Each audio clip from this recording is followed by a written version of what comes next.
The Vorn battlecruiser hovered above Earth's atmosphere, an imposing silhouette against the void. Captain Drek stood on the command deck, his scaled skin reflecting the faint blue glow of tactical displays. Around him, his crew operated with calm precision, the product of a species that had mastered interstellar travel centuries ago. "Scan complete, Captain," Lieutenant Mav reported. "The humans possess primarily chemical propellant weapons, basic fusion technology, and rudimentary energy weapons, nothing that can penetrate our shields." Drek's mouth parts twitched in what passed for amusement among the Vorn. As expected, open a channel to their governing body. The main screen flickered, revealing a human in formal attire. "This is General Harris of the United Earth Defense Council. You are in restricted space. State your intentions." Drek straightened to his full height. "I am Captain Drek of the Galactic Vorn Hegemony. Your planet has been selected for integration into our empire. Your weapons are primitive. Surrender now and become productive members of the hegemony. Resistance would be wasteful." The human's expression remained stoic. "Captain Drek, we respectfully decline. Earth will remain sovereign." Drek blinked his tertiary eyes, a sign of genuine surprise.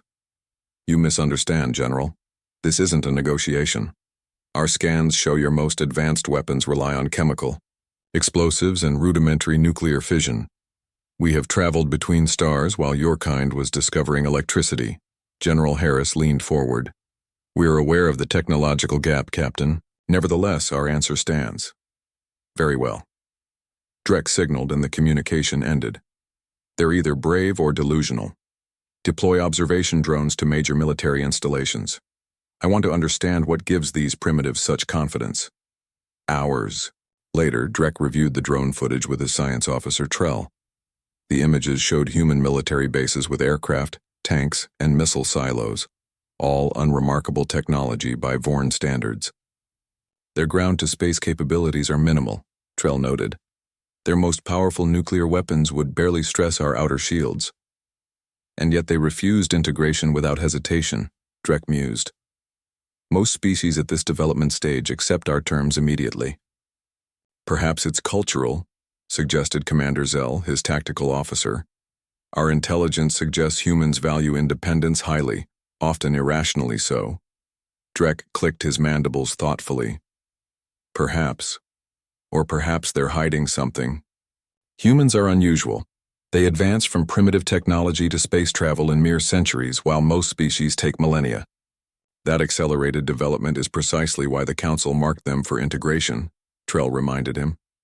"They're considered potentially disruptive if allowed to develop independently." Drek expanded the holographic display, showing Earth's defense grid. "Deploy reconnaissance teams to these locations. I want to know what we're missing." The teams departed in stealth shuttles, easily evading Earth's detection systems. The first reports arrived within hours. "Captain, our teams are encountering resistance at multiple locations," Zell reported, surprise evident in his voice.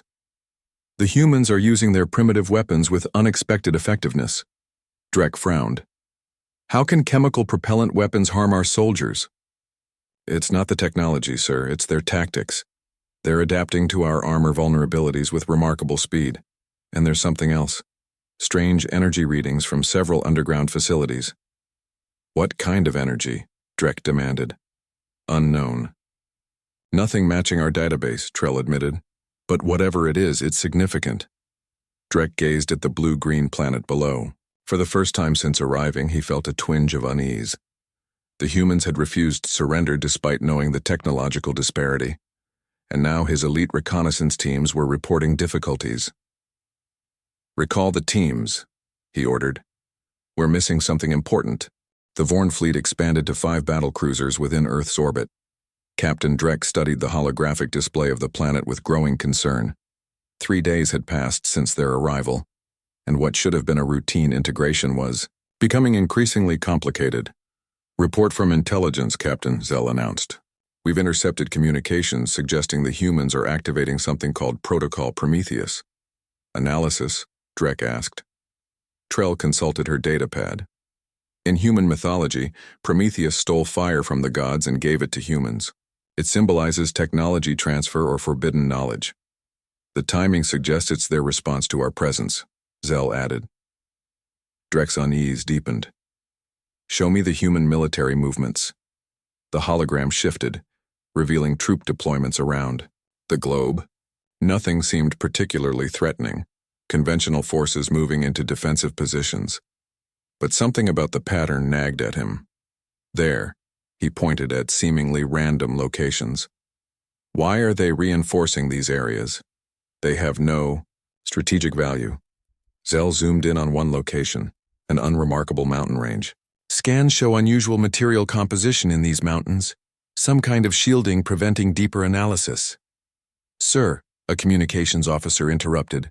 The humans are requesting to speak with you. The main screen activated, showing General Harris again, now joined by an older human female in civilian clothing. Captain Drek, Harris began. This is Dr. Reyes, our chief scientist. She wishes to explain something you should understand before any hostilities commence. Dr. Reyes stepped forward. Captain, your scans have undoubtedly shown you our conventional weapons. What they cannot show you is what we discovered 60 years ago in the Antarctic ice. Technology not of human origin. Drek leaned forward. You're claiming to possess alien technology? Yes, she replied simply. The vessel was ancient, damaged beyond repair, but its data cores remained intact. We've spent decades reverse engineering what we found.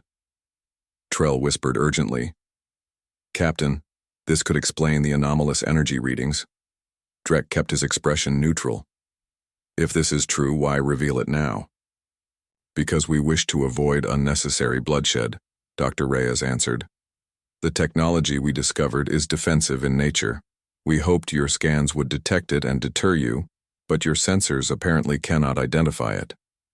A convenient claim, Drek replied, but unverifiable. If you possess such advanced technology, you would have developed interstellar capabilities. Harris rejoined the conversation. We chose to focus on planetary defense rather than expansion. We have no interest in conquering other worlds. We simply want to protect our own. After the transmission ended, Drek consulted with his officers. The claim seemed outlandish. Finding and successfully reverse engineering alien technology was extraordinarily rare. Most species who attempted it destroyed themselves in the process. It's likely a bluff, Zell suggested. They hope to deter us with phantom weapons. Perhaps, Drek agreed, but the energy readings are real and their confidence is unsettling. What are your orders? Asked Trell. Drek studied the planet once more. Prepare a show of force. Target their largest military installation. Minimum force, maximum visibility. Let's see how they respond. The selected target was a naval base on the planet's eastern continent. A single Vorn ship moved into position and fired a precisely calibrated energy beam that vaporized a single unoccupied vessel. The response was immediate and unexpected. Captain, the sensor officer shouted. Energy surge from the surface. A brilliant blue light erupted from one of the mysterious mountain facilities. The beam struck the Vorn ship with surgical precision, bypassing its shields completely. The battlecruiser's hull ruptured like tissue paper, splitting the massive vessel in two. Silence fell over the command deck as the horrifying reality set in. A ship that could withstand direct hits from the galaxy's most advanced weapons had just been destroyed by a supposedly primitive species. Drek's mandibles clicked nervously. What in the seven hells was that? Status report, Drek demanded, his composure shattered by the destruction of the Vorn battlecruiser. The ship is completely destroyed, Captain, Trell reported, her voice trembling. No survivors detected. The weapon, it bypassed our shields. As if they weren't there. Impossible, Drek muttered. Our shield technology is based on principles developed over thousands of years. Sir, Zell interrupted, we're receiving a transmission from Earth. General Harris appeared on screen, his expression grave but determined. Captain Drek, we regret the loss of your vessel and crew. That was a demonstration of just one defensive installation. We have 17 similar facilities around the planet, each capable of targeting individual ships with precision. Drek fought to maintain his composure. What weapon could possibly penetrate Vorn shields? Dr. Reyes stepped into view. The technology we discovered uses principles your science hasn't encountered. It doesn't try to overpower shields. It phases through the dimensional frequency they operate on. That's theoretically impossible, Trell whispered, but the evidence of the destroyed battlecruiser was irrefutable. Harris continued, "We don't want war, Captain. We simply want to be left alone. The next demonstration won't be a demonstration."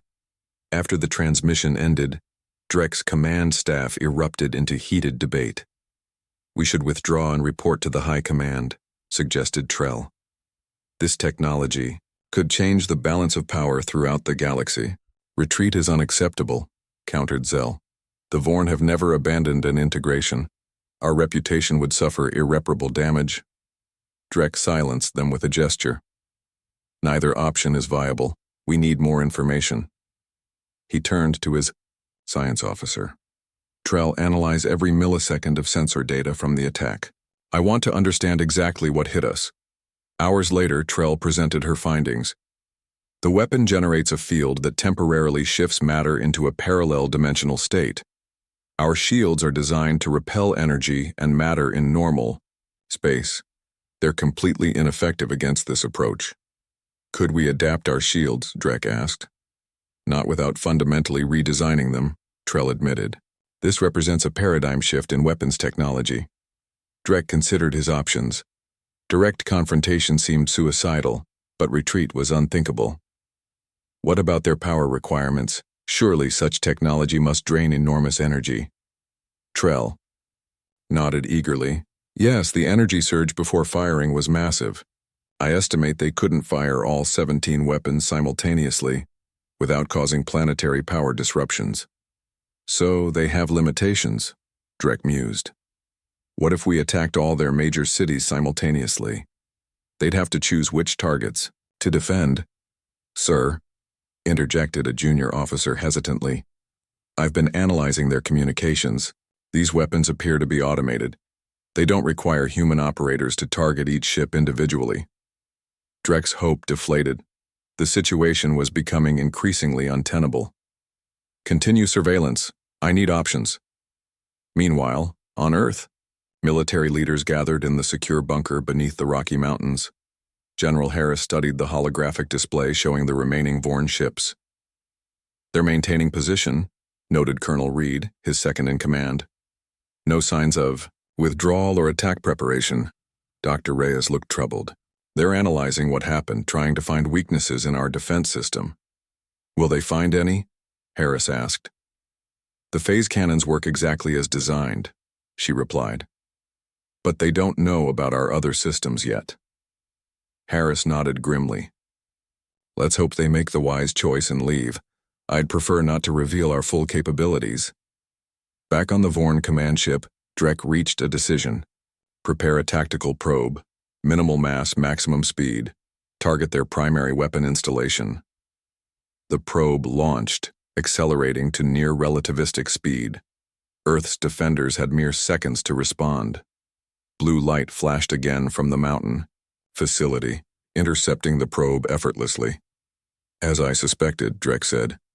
"Their weapons can track and engage at extreme velocities." He turned to his communications officer. "Contact the humans. I wish to parley." The meeting was arranged on neutral ground. The International Space Station, hastily retrofitted to accommodate both species. Captain Dreck arrived with Trell and a small security detail. General Harris greeted them alongside Dr. Reyes and several high-ranking military officers. "Welcome aboard, Captain," Harris said formally. "We appreciate your willingness to discuss matters diplomatically." Dreck surveyed the primitive space station with barely concealed disdain. "Let's be direct, General. Your weapons technology is unlike anything we've encountered. The High Command will not simply ignore this development." "We understand," Harris replied evenly. "But Earth is not interested in becoming part of your hegemony now or ever." Dr. Reyes stepped forward. "Captain, perhaps it would help if you understood our history. 63 years ago, we discovered a crashed vessel in Antarctica. The occupants were long dead, a species unlike any we'd seen before. The precursors, Trell whispered, eyes widening. Drek shot her a warning glance, but Dr. Reyes caught the reaction. You know of them? She asked. After a moment's hesitation, Drek nodded. Every spacefaring civilization has legends of the precursors, and an ancient race that vanished mysteriously millennia ago. Most consider them myths.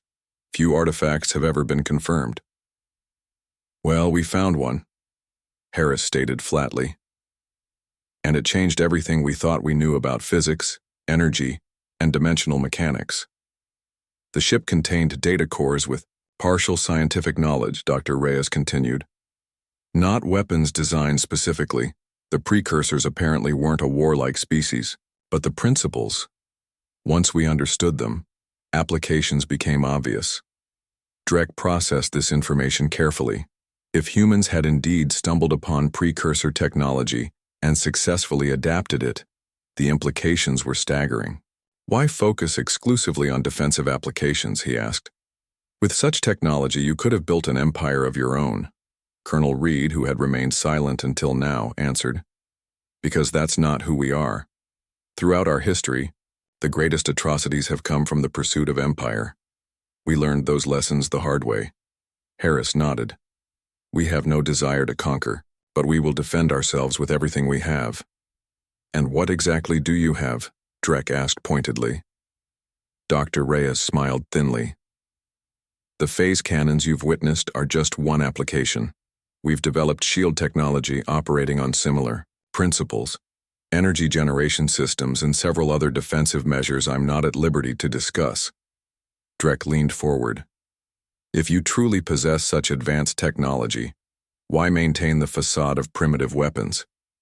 Your conventional military still uses chemical explosives and basic electronics. 2 reasons, Harris explained.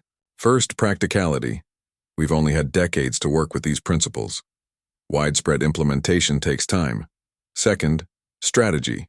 We saw no reason to advertise our capabilities to the galaxy. The implications suddenly crystallized for Drek.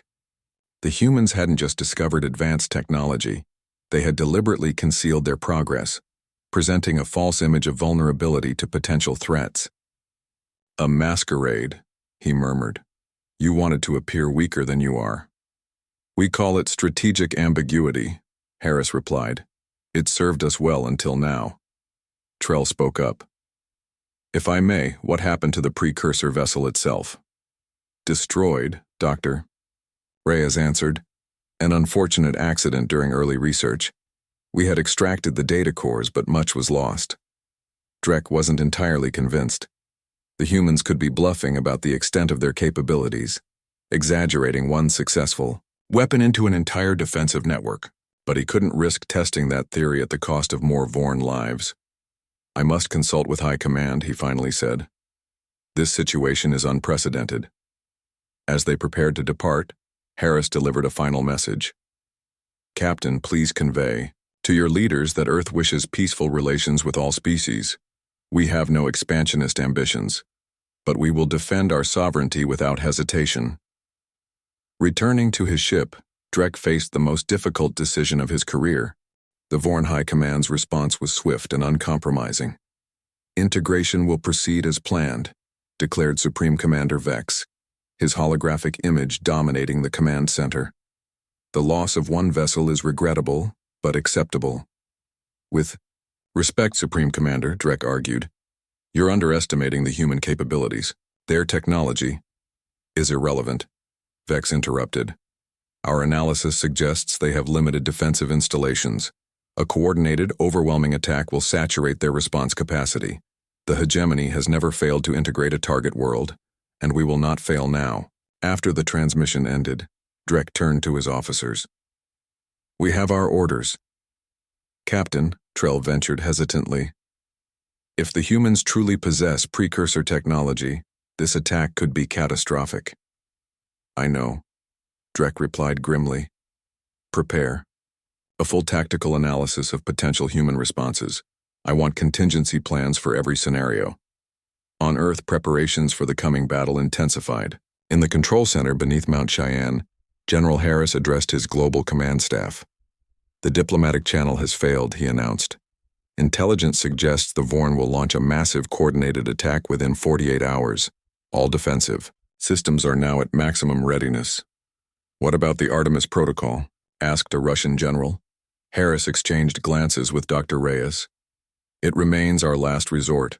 Let's hope it doesn't come to that. In orbit, the Vorn fleet expanded to 20 battlecruisers, positioned strategically around the planet. Drek reviewed the final attack plan with growing unease. The strategy relied on overwhelming force. Simultaneous strikes against all known defensive installations, followed immediately by attacks on major population centers. The humans will be forced to choose between defending their weapons or their civilians, Zell explained confidently. Either way, we establish superiority. Drek wasn't convinced. Something about this feels wrong. The humans revealed one weapon system but hinted at others. What if they've been holding back? Our new shield modification should provide some protection against their phase technology, Trell offered, though she sounded uncertain. Some protection isn't enough when facing unknown capabilities, Drek countered. The attack commenced at dawn. 20 Vorn ships launched simultaneous precision strikes against the 17 identified defensive installations and key military command centers. The planet's surface erupted with explosions as conventional defenses fired back. But the expected blue beams of the phase cannons never materialized. Status report, Drek demanded. Direct hits on all targets, Zell reported triumphantly. Minimal resistance, their defenses are crumbling. Drek's unease deepened. Where are their phase cannons? Scan for energy buildups. Nothing detected, the sensor officer replied. Wait. Unusual readings from Earth's polar regions. Before Drek could respond, the space around Earth began to ripple. What's happening? He demanded. Trell stared at her readings in disbelief. Dimensional distortion forming around the planet. It's like space itself is being manipulated. A shimmering field expanded outward from Earth, engulfing the entire planet in a translucent bubble. The Vorn weapons, still firing, now dissipated harmlessly against the barrier. Impossible, whispered Zell. A planetary shield? Not just a shield, Trell corrected, her voice filled with awe. It's a phase barrier. The entire planet is shifting slightly out of alignment with normal space-time. On Drek's command screen, General Harris appeared. Captain Drek, you've forced our hand. What you're witnessing is our primary defensive system, the Artemis Protocol. Earth now exists partially in a parallel dimension, rendering your weapons ineffective. Such technology would require incalculable energy, Drek protested. Dr. Reyes joined the transmission. The precursors understood energy generation in ways we're still discovering. The principles behind this shield were among their most advanced achievements. Harris's expression hardened. You have 1 hour to withdraw your fleet. After that, we will consider your actions an act of war requiring a proportional response. The transmission ended, leaving Drek facing an impossible situation. The humans had shielded an entire planet using technology the Vorn couldn't counter. Orders, Captain? Zell asked uncertainly. Drek stared at the shimmering Earth. For the first time in Vorn history, an integration had failed completely. Prepare the fleet for withdrawal. We're leaving. 3 months later, Drek stood before the Vorn High Council, completing his testimony about the failed Earth integration. The vast chamber, with its soaring crystalline architecture, had fallen silent as the 7 High Councilors contemplated his report. This is unprecedented, declared Councilor Marath finally. In 10,000 years of expansion, no species has successfully resisted integration. And you maintain that these humans possess precursor technology? Asked Councilor Liss, skeptically. Technology that they've successfully adapted and implemented within mere decades? The evidence is irrefutable, Drek confirmed. Their phase cannons operate on principles beyond our current understanding. And the planetary shield? He paused, still awed by the memory. Nothing in our arsenal could penetrate it. Supreme. Commander Vex, who had ordered the disastrous attack, rose from his observer seat. Counselors, while Captain Dreck's account is factually accurate, his interpretation is flawed. The humans are bluffing. Their shield is likely a temporary measure requiring enormous energy. A sustained campaign would cost us more ships and lives, Dreck interrupted boldly. With respect, Supreme Commander, you weren't there. You didn't see what their technology can do. The chamber erupted in murmurs. Interrupting a superior officer before the council was almost unheard of. Counselor Eth, the eldest member, raised a gnarled hand for silence. Captain Dreck, you've proposed something radical in your report. Please elaborate for the full council. Dreck straightened.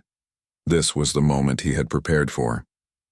Counselors, for millennia, the hegemony has operated on the principle that technological superiority gives us the right to integrate less advanced species. Earth challenges that assumption fundamentally. I propose we establish diplomatic relations with humanity instead. Outrage rippled through the chamber. Diplomacy? With primitives? Vex sputtered. With a species that has mastered technology we barely understand, Dreck corrected. A species that could, if provoked further, potentially become a serious threat. Counselor Eth studied him curiously. You admire these humans. I respect them, Dreck clarified. They discovered advanced technology and chose to adapt it for defense rather than conquest. When confronted by a superior force, they revealed only what was necessary. These are not the actions of primitives. The debate continued for hours. The conservative faction, led by Vex, advocated for assembling an overwhelming force to subjugate Earth completely. Others suggested quarantining the Sol system, preventing human expansion while avoiding direct confrontation. Finally, Counselor Eth spoke again. Captain Dreck's report raises disturbing possibilities. If precursor technology has been successfully adapted once, it could happen again. Perhaps our assumption of universal technological superiority requires reconsideration. What are you suggesting? Asked Counselor Morath. A paradigm shift, Eth replied simply. Captain Dreck will lead a diplomatic mission to Earth. Not to negotiate integration, but to establish formal relations between equals. The chamber exploded in debate once more. Equal diplomatic relations with a non-spacefaring species was unprecedented, but so was the failure of an integration mission. Meanwhile, on Earth, the Artemis Protocol had been deactivated after the Vorn retreat, allowing the planet to return fully to normal space-time. But global defense systems remained on high alert. In SUBSCIBE, the Antarctic research facility where the precursor ship had been discovered decades earlier, Dr. Reyes led General Harris through a heavily secured section that few knew existed. Are you certain this is necessary? Harris asked as they passed through multiple biometric checkpoints. The Vorn will return, Dr. Reyes said confidently. Maybe not as conquerors, but they'll come back. We need to be prepared for all possibilities. They entered a vast chamber dominated by a massive artifact, distinctly non-human in design, with flowing organic lines that seemed to defy conventional engineering. It pulsed with soft blue light. Project Lazarus, Dr. Reyes announced. The precursor engine core. We've finally stabilized it. Harris stared in amazement. You told the Vorn the ship was destroyed. A necessary deception, she replied unapologetically. This is more than just an engine, General. The data we've extracted suggests it's capable of generating wormholes, stable pathways through space-time. Faster than light travel, Harris whispered. Dr. Reyes nodded. Within 5 years, maybe sooner. And when the Vorn return, they won't find a planet hiding behind defensive technology. They'll find humans among the stars. 5 years later, Captain Dreck stood on the observation deck of the diplomatic vessel Unity, the first joint Vorn-human starship. Beside him, Admiral Harris, promoted after the first contact crisis, gazed at the swirling azure-white portal that had just appeared in space. Still impressive, Dreck commented. After all this time, Harris smiled slightly. The wormhole generator has been refined considerably since our initial tests. This one will remain stable for nearly 48 hours. A comfortable silence fell. Between them, Two former adversaries who had become, if not quite friends, then respected colleagues in the complex dance of interspecies diplomacy. The past 5 years had transformed the galaxy's political landscape. The revelation that humans had mastered precursor technology had sent shockwaves through all spacefaring civilizations. The Vorn hegemony, faced with a choice between costly conflict and pragmatic adaptation, had chosen the latter, though not without significant internal struggle. "The Council delegation is ready to transit," announced Commander Reed over the comm system. "The Centauri representatives have confirmed their arrival on the other side. Today marked the inauguration of the first stable wormhole network connecting Earth, Alpha Centauri, and the Vorn homeworld, a triumph of collaborative engineering that combined human innovation with Vorn experience." "A historic day," Harris remarked. "The first galactic Concord summit with all three powers present in person." Drek clicked his mandibles in amusement. "History has accelerated somewhat since our first meeting." The unspoken truth hung between them. Humanity's emergence as a stellar power had occurred at unprecedented speed. Within 3 years of the Vorn retreat, human ships were exploring nearby star systems. Within 4, they had established their first extrasolar colony. Now, barely 5 years after first contact, humans were founding the Galactic Concord alongside the ancient Vorn hegemony and the newly discovered Centauri collective. The diplomatic vessel shuddered slightly as it entered the wormhole. Through the viewport, space twisted in ways that still made Drek's inner eyelids flutter nervously. Artificial wormholes remained theoretical in Vorn science until humans had demonstrated their practicality. "I've been meaning to ask," Drek said carefully, "about the Artemis Protocol. Our scientists still cannot comprehend how you maintained a planetary phase shield with your energy infrastructure." Harris's expression remained neutral. "As I've explained before, Captain, some technological details remain classified." "Of course," Drek acknowledged, knowing he would get no further information.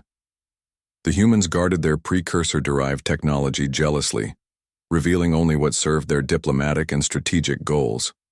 What the Admiral didn't know was that Vorn intelligence had already discovered the truth. The Artemis Protocol had been a magnificent bluff.